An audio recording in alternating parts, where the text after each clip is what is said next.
if you're obsessed by memories of the past, more than 18 months old, and most of those are negative, so anxiety provoking most often, then there's a lot of you that's stuck in the past.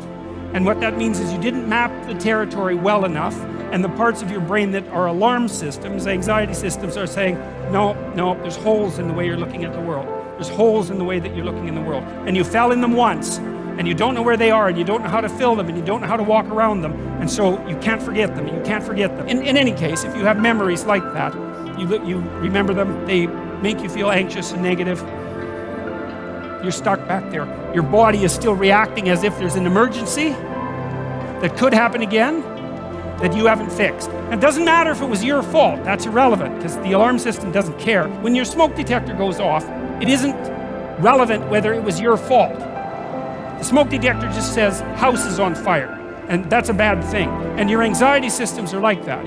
If they're tagging old memories with anxiety, then you have to do something about it, or you will be tortured by those memories forever. And so maybe you need to go back there and clean things up. You got to figure out, okay, well, how did this happen?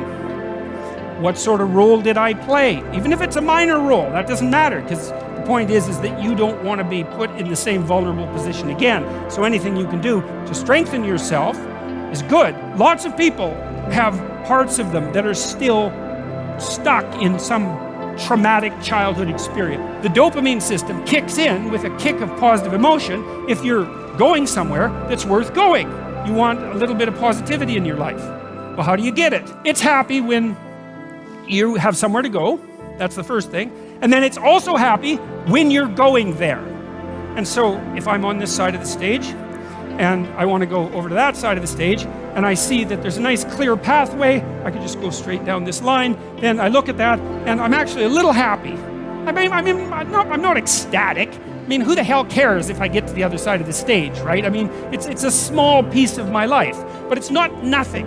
It's something.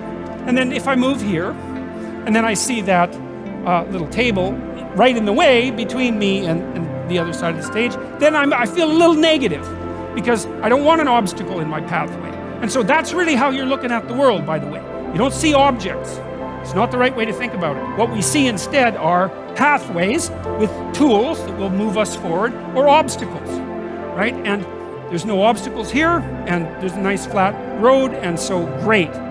Positive emotion. And then I'm here, and it's like, yeah, well, that's a little annoying. I get a little pang of disappointment, let's say, anxiety. Can I make it around that obstacle? I'm fairly confident. I've done this sort of thing before, so I can take the rough route, and I can, walk forward like this, and then I can do this great trick, which is just this, and then, I've circumvented the obstacle. Now, if I didn't know how to do the little bit of circumvention, then that would be a real problem, right? Because I couldn't get from point A to B, and that would screw up my plan. But I do have that particular skill set, so it's a minor disruption to the perceptual set that I'm using to organize the world. It's a minor bit of chaos. One thing you need to know is you need to be going somewhere, and there needs to be a pathway in order for you to feel good. The other thing to know is that if that plan is untenable or becomes destabilized, then what happens is you become flooded with negative emotion. Anger, maybe because you have to fight your way through the obstacle. Frustration, because maybe you have to make a new plan. Disappointment, because you put a bunch of work into the damn plan and it didn't work out. Anxiety, because now there's too many choices in front of you. And so people don't like to have their plans disrupted. And the reason for that is that their plans are directly associated with their emotional perception of the world. You've decided that you're going to go to like a Korean restaurant for dinner, and that's fine, and it turns out that you can't, and maybe you have to go to a Greek restaurant, and it's like, who cares, right? Unless you hate Greek restaurants. Korean restaurant, that's pretty good. Greek restaurant, that's pretty good. You're still going to be annoyed that your plans changed. Well, why? Well, because it's annoying to have your plans changed. It disrupts the structure that you use to stabilize your perceptions of the world, and it throws you momentarily into a state of chaos.